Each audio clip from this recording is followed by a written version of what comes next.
after everything that you've been through in your career and finally fighting here for the UFC on Fight Night at Sprint Center in your town, what were your emotions like once you got into the octagon? Man, honestly, I wasn't expecting it. I didn't know how many people were going to be here, and I still don't even think there was that many people here, but man, the crowd was loud, it was intense. I felt the cage shaking as they were screaming.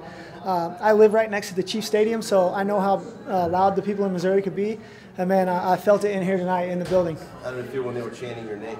Man, it's an amazing feeling, a very humbling feeling. You know, I got a little taste of that in Vegas when I fought Demetrius Johnson, but again, this is my hometown, my home crowd, and you know, I was right where I wanted to be and right where I needed to be tonight. How would you rate your performance? Was this something you think validated that performance against Johnson, beating another guy that's in the top 15? No, man. In my opinion, this was a B-level performance. I'm capable of a lot more. I was too urgent. I didn't have to be so urgent. I didn't really stick to the game plan that well, but you know, I'm still learning every day. I'm still getting better. I have a great group of coaches and a great group of guys behind me. So, you know, I feel like even though this is my second run in the UFC, this is just the beginning for me. What did you learn this time out versus the last time? You know, the difference between this fight and the Demetrius Johnson fight is this was the best I've ever felt going into the fight. I didn't have any injuries. I had a perfect camp. The Demetrius Johnson fight, same thing. I had a really, really good camp, but I had a bad weight cut. My body still wasn't the same after making weight 4 times and fighting 4 times in 4 weeks in the Ultimate Fighter.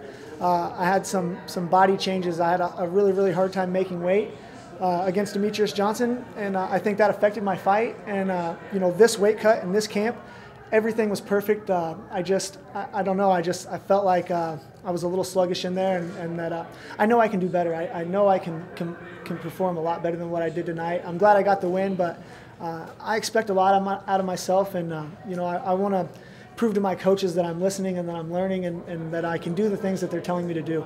Did you feel yourself under any pressure performing at home? First, I don't know if it was performing at home, but when I fought Demetrius Johnson, I had no fear. I had nothing to lose. Everybody already thought that I was going to get beat, so I just went out and had fun. This fight, I felt a lot of pressure. I felt like everybody expected me to win. I feel like I was supposed to win because I'm better than this guy, and I got a little bit scared to lose, and that's not my fighting style. I like to go out and just do me, and you know, I was worried about him and me, and I'm not smart enough for that. I'm only smart enough to worry about what I can do. I can't be worrying about what he's doing, and you know, that's just my fight IQ is in the middle, and I need it to be up here, and that's why I'm doing the things that I'm doing. I'm still learning, I'm still getting better, and it'll come around. I have no doubt about that. Tim, when you and I talked a couple of weeks ago, you said you wanted his back, you wanted Smolka's back against the cage, and you did that a little bit early, but you seem to want this fight on the ground if you watched it. So you said you didn't stick to the game plan. Why that adjustment? Honestly, man, I hurt myself with the first takedown. I took him down, I landed my face right into the mat. I rocked myself, so I was a little bit worried on my feet. I got a little bit cross in my vision, so I wanted to keep the fight close. I didn't want to give him a lot of space, and you know, I kind of reverted back to what I know, and that's wrestling. So I just tried to get as many takedowns as I could, and man, props to him. He was squirmy. He was faster than I thought, and you know, he's a great fighter and a great opponent, and you know, he gave me a heck of a fight.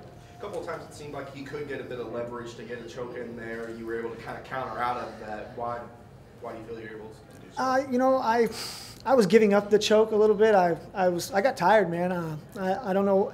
It wasn't cardio tired. I think I got a little bit. I don't know. I felt like I was fighting in quicksand, so I wasn't really worried about his chokes. I felt like that was a spot for me to rest, and you know, that's a mistake. I did the same thing against Joe B. I felt like I was winning the round, and he threw a choke, and in my head I thought, you know, he's wasting his time here. I'm winning this round. Why is he even doing this? And then I got submitted. So you know, that was a mistake on my part. How quickly would you like to get back in the cage? Man, honestly, I'm not even thinking about that. I'd like to get back in the gym tonight and get back on the game plan. But I'm taking a little bit of break. I got a vacation lined up, so I leave in 2 days to go to Southeast Asia, and I'm going to relax for a couple weeks. Where at in Southeast Asia? I'm flying into Ho Chi Minh City. I'm going to buy a motorcycle and ride up through Cambodia and Laos and into Thailand. How long are you going to be gone? 3 weeks. Who makes sense next? Man, you know, I don't even know. I want exciting fights. I want good guys, and the matchups that the UFC's been making for me are perfect. It doesn't really matter who I fight. I just want to put on a good show and try to get some bonus money. Is that why you're a little upset you didn't get that finish? You know, I'm not even too worried about the finish and not finish. I want to do the things that I worked in camp. I want to fix the things that I didn't have in the Demetrius Johnson fight. That's why I left for Vegas. I tried to fill those holes, and you know, it didn't happen the way I wanted it to. But again, I got coaches telling me perfect things from the corner, and if I can just do a third of what they're telling me, then I can beat anybody. There's a couple times you had him close. Are you surprised he didn't tap? No, you know, he's a tough guy. We knew he was going to have good choke defense. My game is jump on a guillotine from everywhere, and it was really hard for me not to dive off the head and go for a guillotine. James Krause is my coach. He's got the best guillotine in the game, and you know, I feel like my guillotine is getting better. But the plan was don't jump off a good position to try to get a guillotine.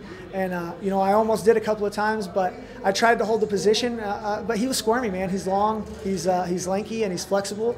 You know, I got the win, but it's not the performance that I wanted. I know I can do better. What improvement do you find yourself obviously making today? You know, it's just fight IQ. I have the skills, I have the toughness, I have the heart. It's just knowing when to slow things down, knowing when to get the takedown, knowing when to settle on my feet and throw power. I still got a long way to go and a lot to learn, and that's the great thing about this game is you're never going to know it all. And I'm just happy to be able to go out and compete and do what I love to do. Congratulations. We'll let you go, man.